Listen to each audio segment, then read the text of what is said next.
Hi fellas, welcome to Alan Buell channel. We have automotive update here. 2024 GMC Hummer EV First Drive review. Still impressive, even out of its element. Our first experience with the GMC Hummer EV in any form was spent in an environment clearly ideal for such a vehicle. That first drive of the production-ready truck was in Arizona, a place with large, open freeways and rocky, desert terrain. Notably, they were areas that could showcase the Hummer's strengths: enormous power and acceleration, a lack of trees or narrow lanes to hinder its size, and sufficiently rocky terrain to demonstrate its remarkable off-road abilities. So it was particularly strange that the media's first experience with the Hummer EV SUV would involve the tight streets and twisty mountain passes of San Francisco and Napa Valley, locations that certainly would seem to put the Hummer on the back tire. In some ways they certainly did, but at the same time, they revealed the Hummer is surprisingly capable out of its element, and maybe even a good fit for the area. The start of our driving time involved leaving downtown San Francisco and heading up Highway 29 to Napa, where GM had set up a number of demonstrations like those at the Truck First Drive, and where our winery hotel was. In the birthplace of Tesla, where models of all letters and number are ubiquitous, the monster black Hummer definitely stood out.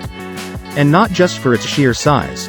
It is the technological flagship of General Motors, perhaps the most traditional of American car manufacturers. On the other hand, the locale also felt appropriate given that flagship status, from its flashy instrument and infotainment displays, to its acrobatic suspension and steering systems. This is as good a time as any to go over what makes the Hummer EV SUV different from the truck. Obviously, it has a solid roof over a cargo area instead of an open bed. It's also the smaller of the two giants.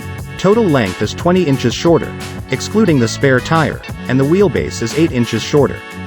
That pays a few dividends in maneuverability both on and off-road.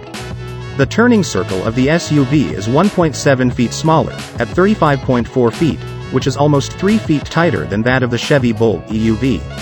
The breakover angle is also improved by 10.6 degrees, 49 at max ride height, and the departure angled by 2.2 degrees, 34.4 at max ride height. Despite the shorter wheelbase, the reclining rear seats are still enormously accommodating, if a bit flat and firm. The fronts are also a little flat, but wide and cushy with acres of space in every direction. Flat and wide sums up a lot of the Hummer's design, too. The dash and screen and windows are all squat. The view out is like one of those ultra-wide computer monitors, with thick bezels all around. The removable roof panels help keep the interior from feeling too much like a cave, though the odd blue tint does not make up for the lack of sunshades. Materials are more rugged than luxurious with tough-feeling vinyls and plastics, but thanks to unique textures and detailing, it all comes across as a goal to make the Hummer special rather than penny-pinching. The flashy on-screen graphics help with that, too, and while some of the animations take a smidgen longer than we'd like, everything's pretty easy to grasp and use. That is Automotive Update today. What's your opinion, fellas? Please don't forget to write down in the comment section and hit the subscribe button.